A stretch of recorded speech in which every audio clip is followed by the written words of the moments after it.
Hola, ¿qué tal amigos? Muy buenas tardes. Nos encontramos aquí de nuevo. El tema que vamos a ver hoy es sobre Arthur Schopenhauer, con su libro Notas sobre Oriente. Bueno, este libro hace mucho énfasis en la cultura de Oriente, de Asia, que es una cultura bastante milenaria, bastante mística, ya que es preciso recordar que Asia es el continente más viejo, después primero que Europa. Bueno, este libro habla de la filología, que la filología son los primeros indicios de la literatura, de los textos antiguos, de lo antropológico, los primeros textos que fueron encontrados. Hasta puede sonar que fueron anónimos, textos que no se sabe quién los escribió. Y él, Arthur Schopenhauer, menciona a un filólogo muy prominente y muy renombrado, Max Müller, alemán también, su compatriota. Pero este libro también hace énfasis en los fetiches y en la sexualidad y en la religión hinduista y de los fakirs, como el yoni, el phallus y el linga. Bueno, el phallus es como más de hablar de Grecia, del deseo, del aparato reproductor del hombre. Pero el libro Notas sobre Oriente también hace énfasis en el bienestar, en estar bien contigo mismo, como el nirvana o en China se le llama el tian, estar bien. Entonces ya empieza a enfatizar en la salud emocional del hombre, pero también enfocado a la inteligencia. Porque decía, habla del espíritu, habla incluso de la vegetación, de cómo se fue gestando el universo. Aquí como que se toca un punto del origen del universo, remontándose a la época clásica de la filosofía, como Tales de Mileto. Como que de alguna manera lo menciona, pero indirectamente. Aquí como que hace más énfasis en el bienestar. Porque hace muchos siglos atrás, en la época clásica griega, Sócrates contradijo a Schopenhauer. Y sí es extraño que lo mencione, porque olvidaba mencionar que estoy haciendo un hiperbatón en esas teorías, ya que Sócrates decía que la felicidad va de la mano con la sabiduría. Entonces, aquí empieza a haber ciertas disputas, porque tiene una frase bastante extravagante y bastante paradójica para la salud mental y emocional del humano, que dice que no hay que envidiar la felicidad, sino la infelicidad, porque él, en su onda que era pues, bastante pesimista, decía que la felicidad era sinónimo de ignorancia. Y aquí ya empieza a haber palabras en griego del deseo. Bueno, en India, por su... hasta vamos a dejarlo en la situación de hoy en día. En el COVID. ¿Qué pasa con el COVID? India es uno de los países más infectados de todo el mundo. ¿Por qué? Porque no siguen protocolos de salud. Porque son muy espiritualistas. Son muy del alma. Entonces, de alguna manera, Schopenhauer plasmaba que la religión va peleada con el pensamiento, con la razón.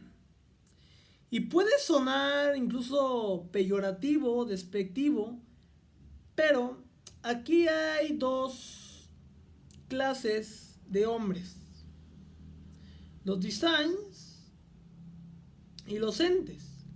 Los entes son los que no razonan. Los designs son los que sí razonan. Entonces ya, perdón que lo diga, pero las personas, mejor dicho la religión, ha manejado a los entes. Haz de cuenta, un perro es un feligrés y su dueño es su sacerdote, su deidad, su Mesías. Porque ustedes recordarán, o si no lo recuerdan, o han escuchado oír hablar de Rabban Bar Sauma. Rabban Bar Sauma era un navegador que se le llamaba el Marco Polo de Asia. Comandó barcos de China a la India. Y en ese tiempo, bueno, claro que sí, es enigmático, pero esa religión se le llamaba a los nestorianos, que creían que Dios se transformaba en cualquier cosa, o en un animal, o en un objeto.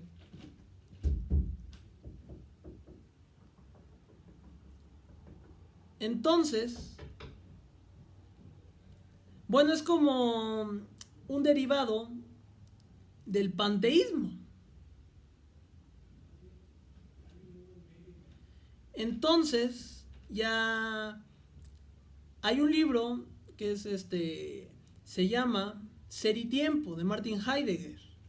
Que Martin Heidegger también fue compatriota de Schopenhauer, pero eso ya está más enfocado a la lingüística, porque volvemos a lo mismo de los entes y de los designs. Ahí sí lo menciona muy claramente, muy explícitamente, de cómo la gente se da a entender y el lenguaje que emplea. El lenguaje que emplea para poder entenderse con sus homogéneos. Entonces, en síntesis, el libro de Martin Heidegger, Ser y Tiempo, habla de lenguaje, de los homogéneos, cómo se van entendiendo. Hasta vulgarmente se puede llamar como una secta.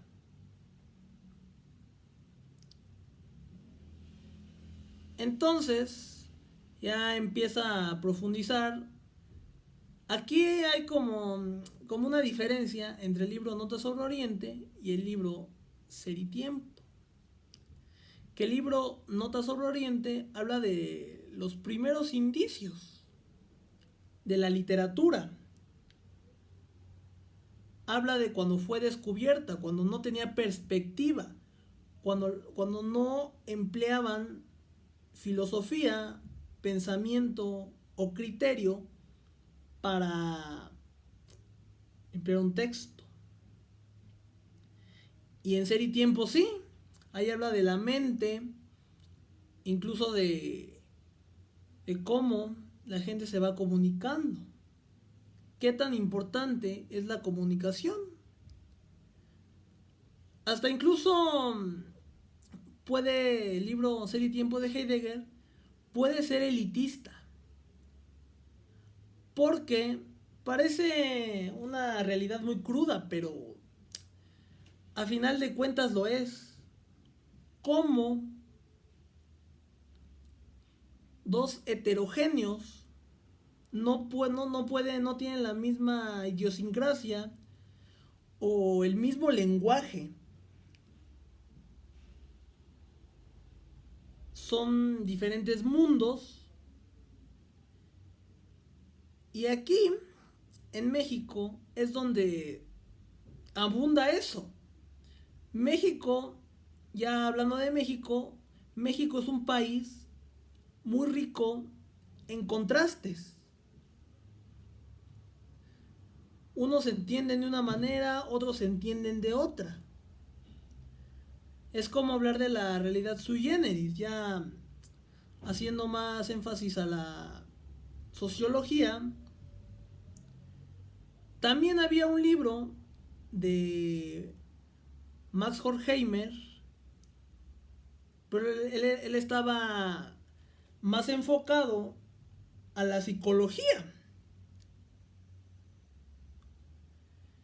Entonces, ellos tres eran heterogéneos, porque Martin Heidegger era antisemita. Obviamente remontándonos unos siglos después, o sea, unos siglos de diferencia. Y Max Horkheimer era judío alemán. Por eso se hizo la Segunda Guerra Mundial, porque los judíos se apoderaron de Alemania y pretendían meter el socialismo. Y eso a Hitler no le pareció. Y por eso ya se hizo la guerra. Empezaron todas las disputas y toda la crueldad, porque Alemania es un país muy nacionalista. Hasta se podría decir que es republicano. Y Schopenhauer, antes de morir, le llegó una catarsis. Y volteó hacia atrás diciendo: ¿cómo pude haber sido tan pesimista? Porque el pesimismo carcome. Y ya se estaba dando cuenta, como que ya quería cambiar su panorama. Por mi parte ha sido todo. Muchas gracias.